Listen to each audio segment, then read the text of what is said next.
Hello and welcome to what I guess is a special edition of East Bethnia.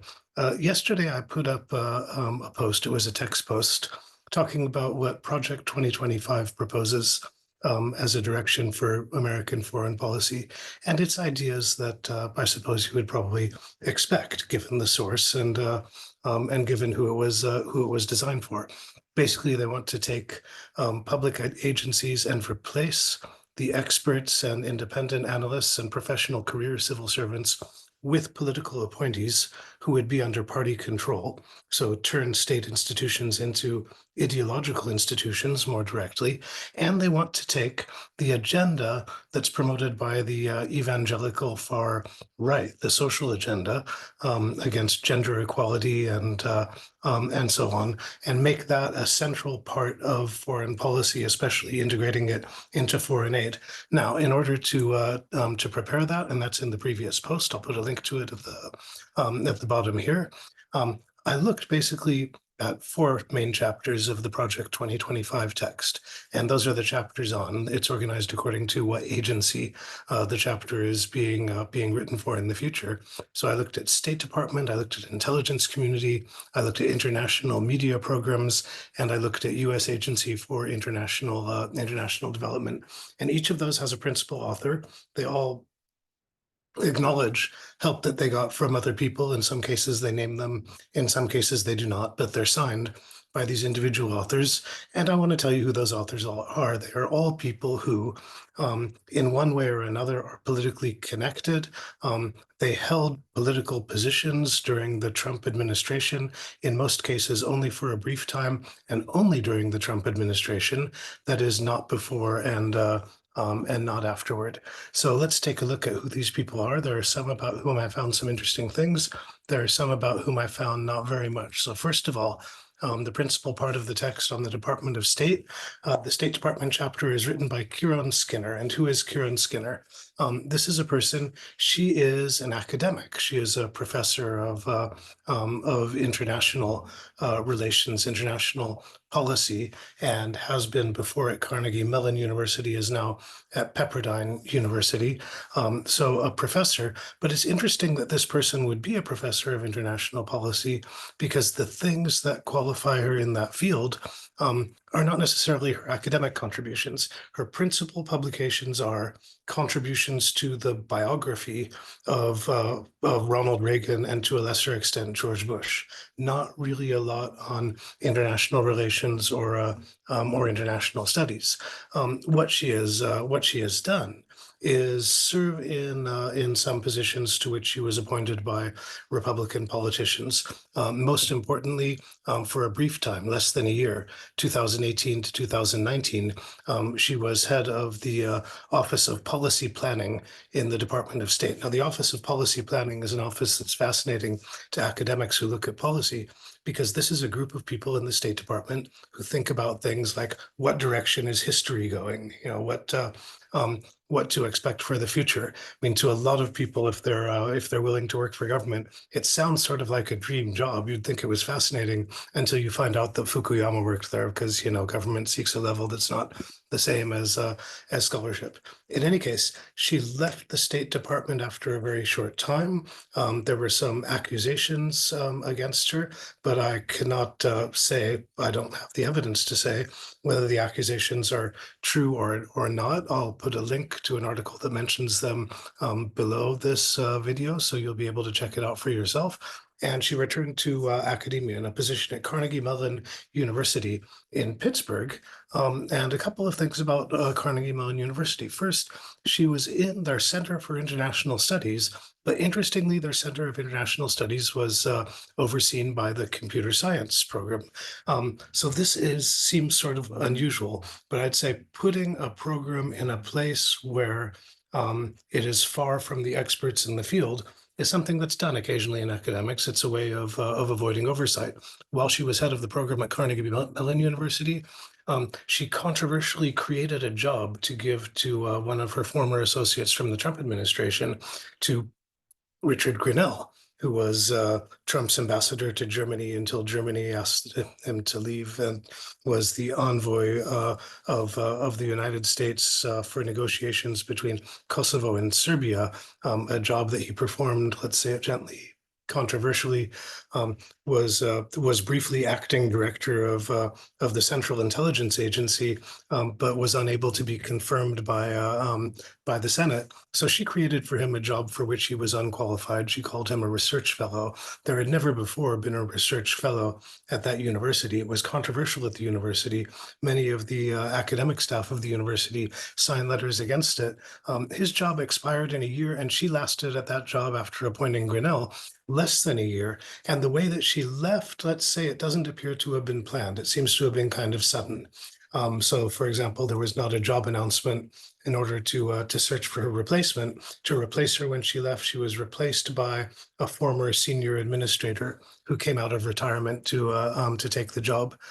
So something happened there. So she is now at Pepperdine University. She is also a fellow at the Hoover Institution, where she holds the Glenn Campbell Fellowship. I'll disappoint you and say the Glenn Campbell that it's named for is not the person who was a very, very creditable session guitarist and partly pop singer in the 60s and 70s. Different person from of the same name. And she was a member of this Commission on Inalienable Rights. This is a commission that was appointed by Mike Pompeo when he was Secretary of State in the Trump administration, that was working on the thesis that international policy was creating new sets of rights and calling them human rights that they preferred not to recognize. So these are clearly rights that have things to do with issues like gender and with sexual orientation. So the commission produced a report saying, here are the rights that that we're obligated to respect. Here are the rights we're not obligated to respect.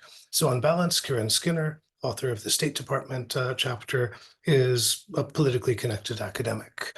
The author of the chapter on intelligence is Dustin Carmack. And he was formerly a fellow of the Heritage Foundation, worked as policy advisor to Ron DeSantis's campaign when he was running for president of the United States. He was chief of staff to Richard Grinnell at the CIA when Richard Grinnell was acting director of the CIA. So another Grinnell connection there. And he's left the Heritage Foundation and now works for Meta, the company that used to be known as Facebook. Third major author I looked at, author of the media chapter, is Mora Namdar. She is a politically connected lawyer from Texas, who was an official at the U.S. Agency for Global Media. This is an agency of which their best known program is Voice of America during the Trump administration. Before that, she worked for Occidental Petroleum.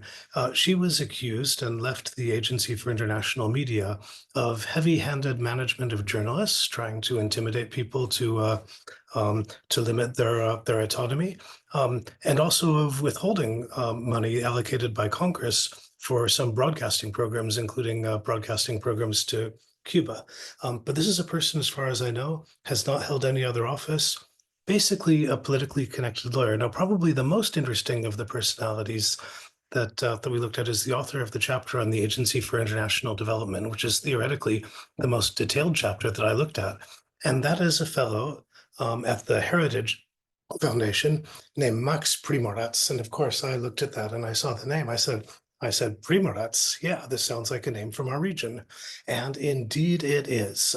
Max Primorac, I mean, interesting fellow by himself. You can tell by the kind of proposals that he makes in his chapter. And this is the one that really leans into taking the social agenda of the religious far right and making it a key core element of American aid policy. But more interesting than Max Primorac is his father, Miško. Now, Miško Primorac, if you just looked at the basic details of his life, he was an immigrant from Yugoslavia who came to the United States and spent a long and happy career as an engineer at DuPont. So that's that. But his political activity is really what distinguishes him. When he was still a high school student in Split, he joined a group in 1956, the year it was formed, the Um, Hrvatski, Hrvatski pokret za oslobođenje, HOP, the Croatian Liberation Front. And this is a group that was founded in the same year, 1956, in Buenos Aires by Ante Pavelić, who had been the dictator of the Ustasha state, the so-called independent state of Croatia in the period from 1941 to 1945. He was living in exile in Buenos Aires until he was murdered there. The organization was established, and its charter says, so this is not an indirect connection, that it is the successor organization to the Ustasha movement and to a number of other parties. So he joined that as a student, was active in this kind of what in the Yugoslav times they called the enemy emigration. And eventually became the founder of the branch of HDZ, the Croatian Democratic Union in the United States, the party that became the ruling party in Croatia with the election of Franjo Tuđman. So he's kind of a parallel, what he did in politics in the state that he emigrated to what Gojko Šušak did in Canada.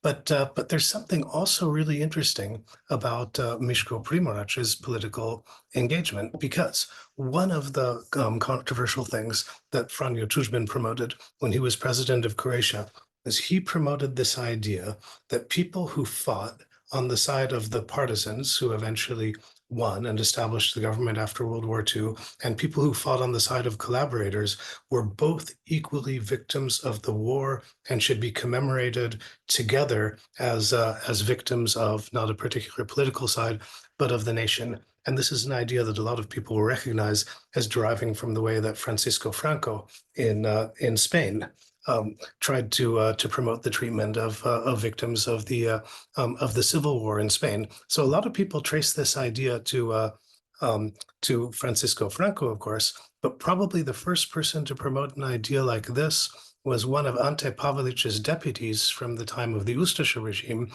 fellow by the name of Max Primorac. Actually, his name was not Max, it was Vjekoslav, but Max was a nickname given to him because there was a certain type of German that he admired, and let's say the type of German that he liked was not Max Weber or Max Planck, but some other types of Maxes.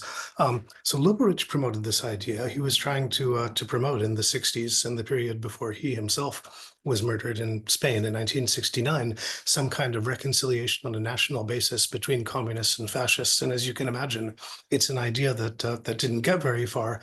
I mean, partly because it's a terrible idea, and partly because the person who promoted it was so thoroughly discredited.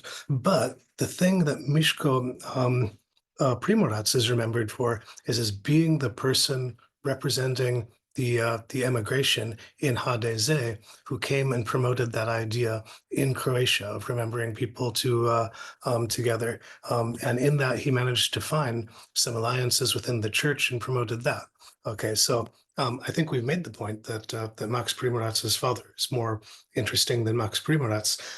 For Max Primorac's engagement, I mean, certainly you can look at the text of his chapter on AID. The most recent media intervention that I saw by Max Primorac is sort of interesting in itself. It's an article I saw it published in The Hill, which is this right-oriented newspaper for policy people in Washington, and he's talking about Montenegro, and he's saying that Montenegro has come under Russian control. The reason he's saying they came under Russian control is that their parliament passed a resolution condemning the crimes of the Jasenovac camp that was run by the Ustasha. So what you make of this logic, I mean, make what you will of the logic.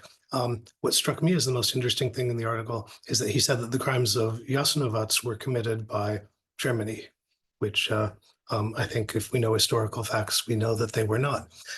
So some interesting people writing this, and the reason that I talk about them is not to do some kind of personal level of engagement or something like that, but to say these are the people who were brought on as specialists to try to shape what people see as the future of American foreign policy in the event that Donald Trump becomes represented president. They are the people most likely to be appointed to some kind of public offices for which they're designing the programs in their chapters. So they are the face of this kind of policy, and it's probably worth knowing who they are. So that's that. Thank you for your time and attention.